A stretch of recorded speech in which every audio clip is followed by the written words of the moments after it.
Students, मैं सुधा अस्थाना आज 10th class के स्टूडेंट्स के लिए महादेवी वर्मा जी की लिखी हुई हिमालय से कविता लेकर उपस्थित हुई हूँ। बच्चों, यह हिमालय से कविता महादेवी वर्मा जी द्वारा लिखी हुई सांध्य गीत नामक काव्य संग्रह से ली गई है। और इस कविता में बच्चों महादेवी वर्मा जी ने हिमालय की विशेषताओं का, उसके प्राकृतिक सौंदर्य का वर्णन बहुत अच्छी प्रकार से किया है। अब मैं हिमालय से कविता की व्याख्या स्टार्ट करती हूँ। बच्चों, आप इसे अच्छी प्रकार से देखिएगा और समझिएगा। ठीक है बच्चों, चलिए लेसन स्टार्ट करते हैं। हे चिर महान, कवित्री कहती है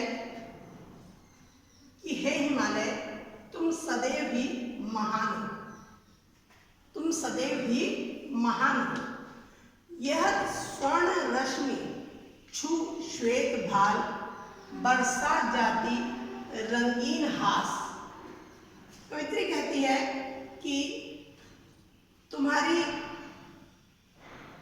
जो चोटियां हैं वो बर्फ से ढकी हुई हैं, तो तुम्हारे बर्फ से ढके हुए मस्तक को सूर्य की सुनहरी किरणें, स्वर्ण रश्मि यानी सुनहरी किरणें, सूर्य की सुनहरी किरणें तुम्हारे बर्फ से ढके हुए मस्तक को छूती हैं और वो सब रंगीन हंसी हंस देती हैं। चारों तरफ उन स्वर्ण रश्मियों की, सुनहरी किरणों की हंसी छा जाती है। उस समय कैसा प्रतीत होता है कि मानो सारी प्रकृति खुशी से हंस रही हो, प्रसन्न हो रही हो। सेली बनता है इंद्रधनुष, परिमल मल मल जाता बतास, पर रागहीन तू हिमनिधान। कवित्री कहती है कि जो रंग बिरंगा इंद्रधनुष है, ऐसा लगता है कि तुम्हारे मस्तक पर पगड़ी बांध दी गई है। वह इंद्रधनुष कैसा लगता है? लगता है कि तुम्हारे मस्तक पर पगड़ी बांध दी गई है। और जो शीतल सुगंधित हवा है, वह हवा, पवन सुगंधित पदार्थों को तुम्हारे शरीर पर मल देता है। फिर भी हे हिमनिधान, हे हिमालय, फिर भी तुम वैरागी की तरह हमेशा स्थिर रहते हो। फिर भी तुम वैरागी की तरह ही स्थिर रहते हो।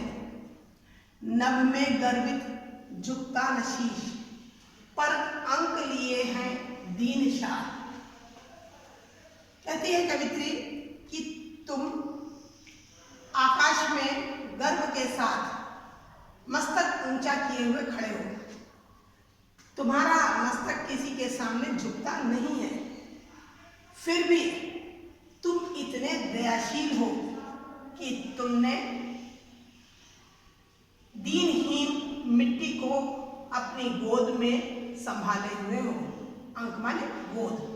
तुम इतने महान हो कि तुमने दीनहीन मिट्टी को अपनी गोद में समा लिया है। मन गल जाता नत विश्व देख, तन सह लेता है कुलिश भार। कितने मृदु, कितने कठिन प्राण।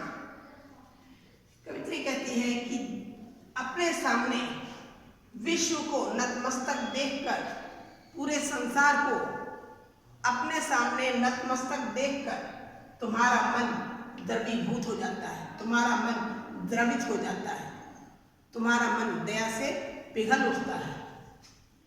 तन सह लेता है कुलिश भार। कवित्री का कहना है कि तुम्हारा शरीर कठोर भार को भी सहन कर लेता है।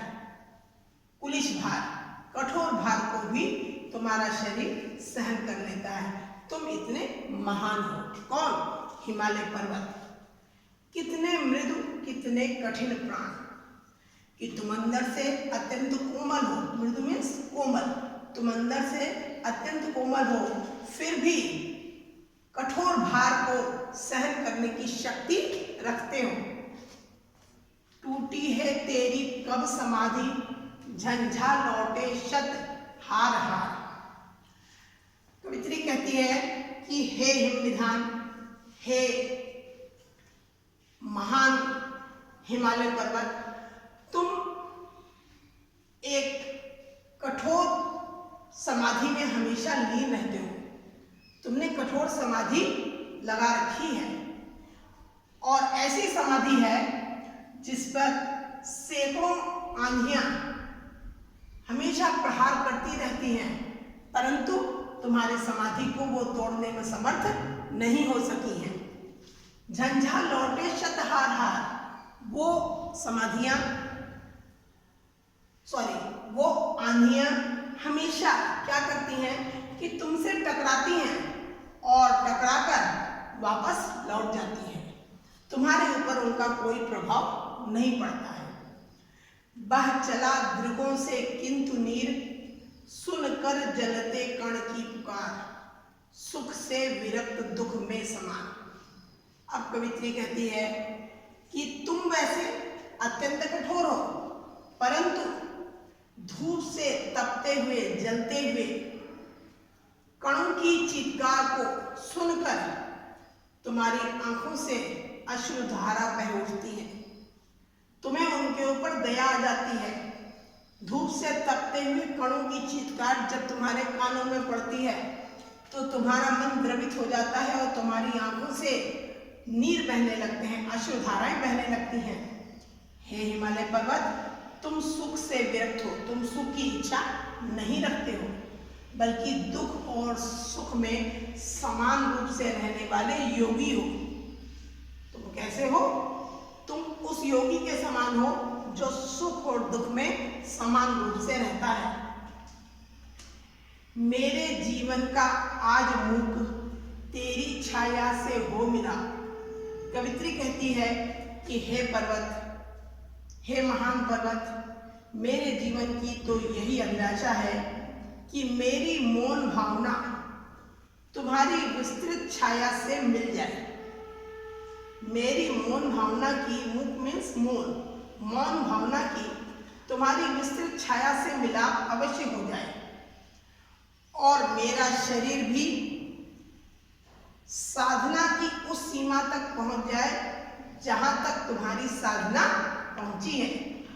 तन तेरी साधकता छू ले, मन ले करुणा की थाह नाप, उर में पावस दृग में विहान।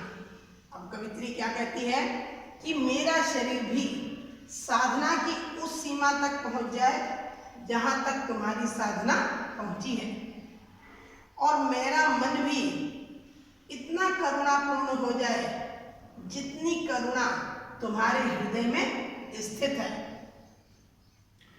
और मेरे हृदय, उर्मिस हृदय, हृदय में भी वर्षा की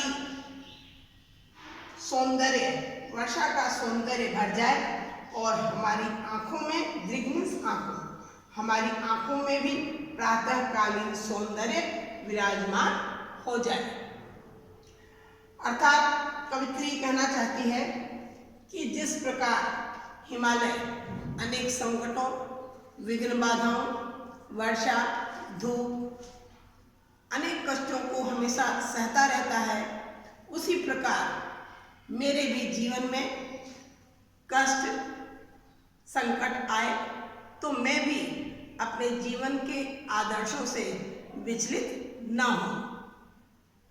बच्चों, इसका काव्यगत सौंदर्य भी देखेंगे कि इसमें महादेवी वर्मा जी ने हिमालय का मानवीकरण किया है और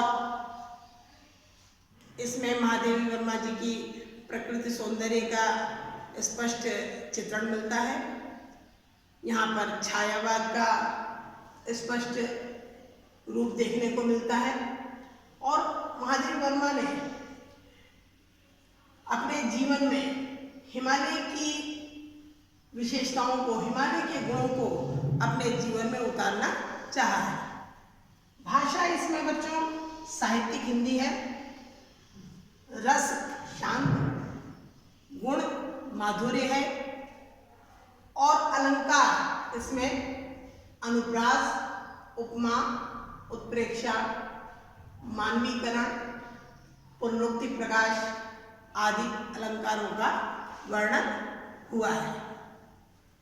ठीक है बच्चों, अगर आप सबको मेरी ये वीडियो पसंद आई हो तो आप सब इसको लाइक, शेयर और सब्सक्राइब अवश्य करें।